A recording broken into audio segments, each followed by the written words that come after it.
হাসিনা বলবে যে আল্লাহ 3 বারের প্রধানমন্ত্রী ছিলাম আমি, আল্লাহ আমি তো জোর করে আসলাম প্রায় 21 বছর, আমার নিয়ম ছিল প্রায় 41 বছর থাকার, কিন্তু পারছি না, আমি 16 বছর থাকছি।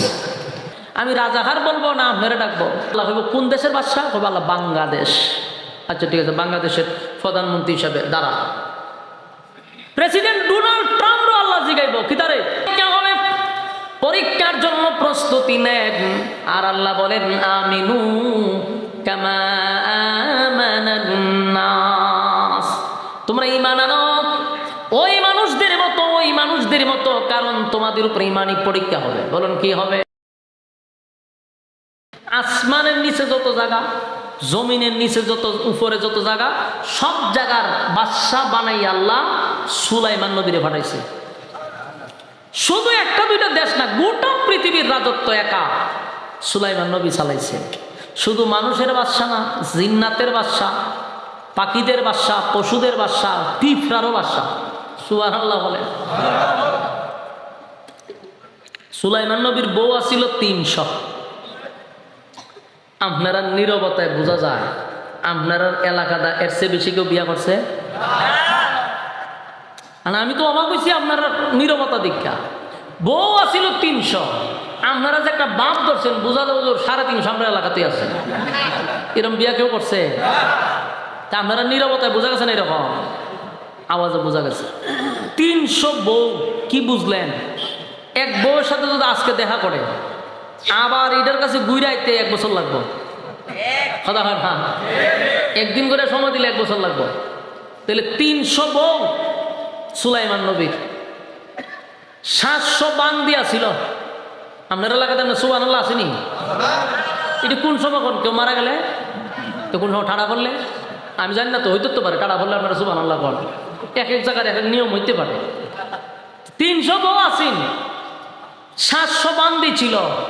এখানে শেষ না, ওনার বাহিনী আছেন 3 জাতের। একটা হলো মানুষ, আর একটা হলো জিন্নাত, আর একটা হলো পাখি। বাহিনী পাখিরাও সেনাবাহিনীর কাজ করছে, আবার জিন্নাতরাও, মানুষরাও। এবং ওনারে যে আল্লাহ যে সিংহাসন দিছে, এত বড় সিংহাসন পৃথিবীতে আর একটা নাই। এবং ওনার আল্লাহ একটা বিমান দিছে। পৃথিবী আজকে এত উন্নতির যুগ, হ্যাঁ উন্নতির যুগ না, এত আপডেট হয়েছে, এত প্রযুক্তির যুগ। আজ পর্যন্ত গোটা পৃথিবীতে 20,000 যাত্রী বহন করে এমন বিমান আজ পর্যন্ত বানাইতে পারে নাই। আমার কথা বুঝেন? গোটা পৃথিবীর প্রযুক্তি একত্রিত করেও 20,000 যাত্রী বহন করতে পারে এমন একটা বিমান পৃথিবীতে আজও আবিষ্কার হয় নাই। অথচ আজ থেকে 4000 বছর আগে সুলাইমান নবীর আল্লাহ যে বিমান দিছে, এই বিমানের যাত্রী বহন করত প্রায় 1 লক্ষ। সুবহানাল্লাহ বাড়ি দিয়া বলবে। আরো হাজার হাজার হাজার বছর আগের ঘটনা, তখনই উনি বিমানে 1 লক্ষের উপরে যাত্রী বহন করত। কিয়ামতের আগেও এই 50,000 যাত্রী বহন করবে এমন বিমান বানাইতে পারবে না, কিয়ামতের আগেও না। আর এখানে আরো হাজার হাজার বছর আগে সুলাইমান নবী 1 লক্ষের উপরে যাত্রী নিয়ে উড়াল দিত। আরো আশ্চর্য, উনার বিমানে তেলও নেই, পেট্রোলও নেই, পানিও নেই, এটা বাতাসের সাহায্যে চলত। আরেকটা বিষয় হলো, বিমান ল্যান্ড করার জন্য নির্দিষ্ট কোনো এয়ারপোর্ট ছিল না। এখন তো আপনি এটা ল্যান্ড করতে গেলে এয়ারপোর্ট লাগবে।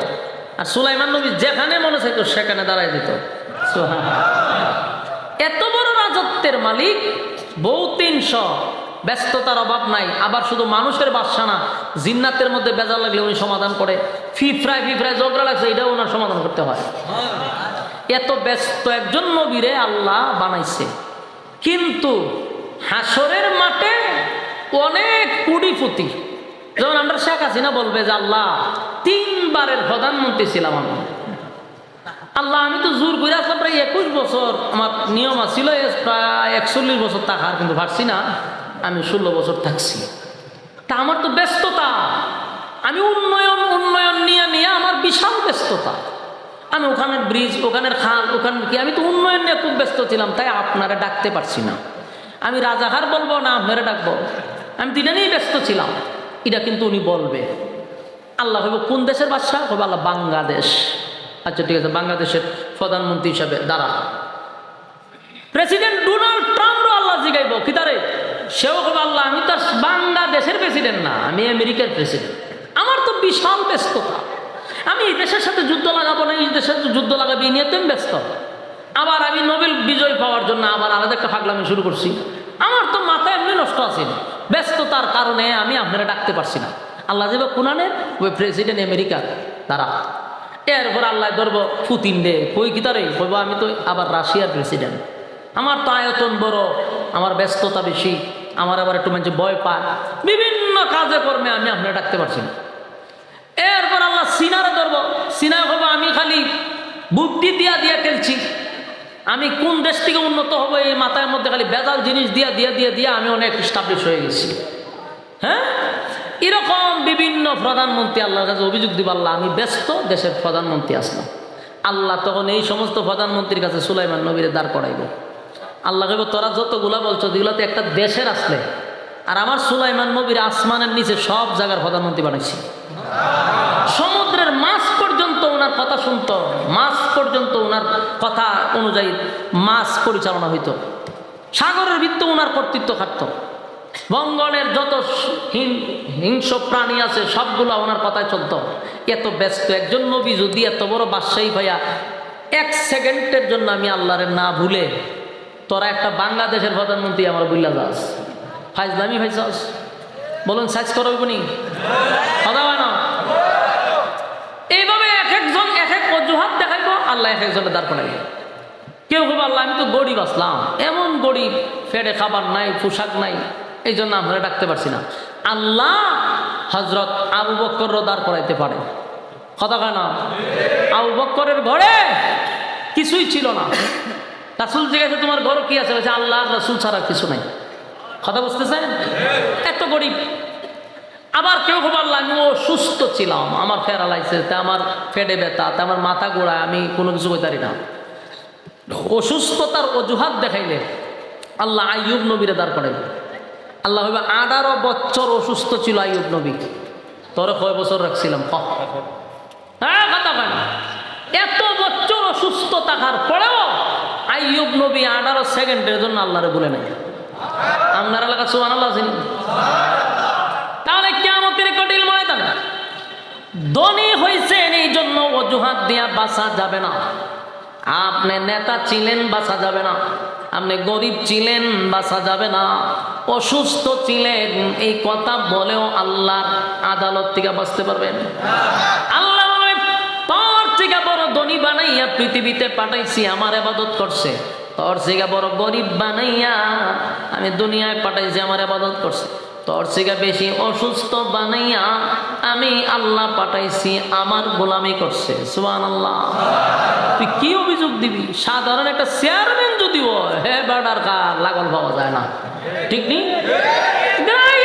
একটা চেয়ারম্যান হইলে বাউরে বাউ বাউরে বাউ, বেচারার যে কি ব্যস্ততা বাড়ছে দেখছেন নি। এখন একা চলে না, সাঙ্গ ভাঙ্গ লইয়া চলে, বাপ সব ভিন্ন, কথাবার্তা স্টাইল ভিন্ন, লঙ্গি এখন দই আড়ে না, উল্টে উল্টে আড়ে, হ্যাঁ সেরা নিয়ে গেছে। আর গোটা পৃথিবীর বাদশা হয়েও আল্লাহকে ভুলে নাই। সুবহানাল্লাহ। এজন্য পরীক্ষা হবে, পরীক্ষার জন্য প্রস্তুতি নেন। আর আল্লাহ বলেন আমিনু কামা আমানান নাস, তোমরা ঈমান আনো ওই মানুষদের মতো, ওই মানুষদের মতো, কারণ তোমাদের উপরে ঈমানি পরীক্ষা হবে। বলুন কি হবে?